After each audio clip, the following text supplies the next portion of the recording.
তার সময় বেলফোর ডিক্লারেশনের কথা বলছিলে, ও যেটা বলছে, যদিও আমাদের এখানে হিন্দুত্ববাদের সঙ্গে ওদের ওখানে জায়নবাদের সম্পর্ক জন্মলগ্ন থেকে।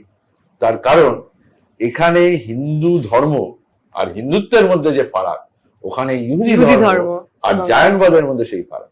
জায়নবাদ চায়, জায়নবাদ একটা স্বপ্নের মিথ তৈরি করে যে ইউফ্রেটিস নদী থেকে নীলনদ পর্যন্ত এই গোটাটা আসলে ঈশ্বর ইহুদিদের দিয়ে গেছেন, পবিত্র ভূমি।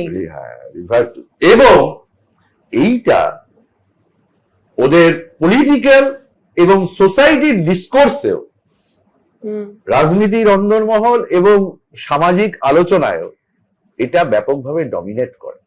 সম্প্রতি ওদের ইহুদি পিপলস পলিসি ইনস্টিটিউটের একটা ওরা সমীক্ষা চালায়, সেই সমীক্ষায় দেখা যাচ্ছে যে ইহুদিদের 80%, মানে যখন ট্রাম্প বলল গাজা থেকে প্যালেস্টাইনীয়দের উৎখাত করো, তখন ইহুদিদের 80% বলছে যে এটা হওয়াই উচিত, এটা হওয়াই কাম্য।